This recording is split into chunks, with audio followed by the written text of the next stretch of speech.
தண்ணி குச்சியா? அளவு குச்சியா தண்ணி? ஓவர்சல் போடுவா அதுல? எங்க அந்த ஓவர்சல் போடுவது?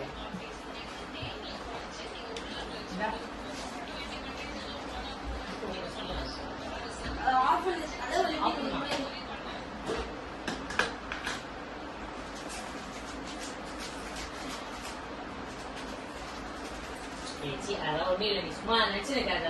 நான் நினைச்சிருந்தாதான் அப்படி இருக்கும். நான் எதுவும் நினைக்கல.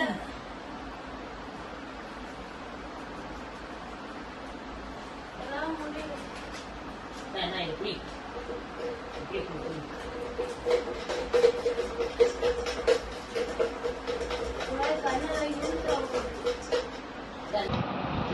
குடி குடி குடி, கொஞ்சம் எனர்ஜி வரும்.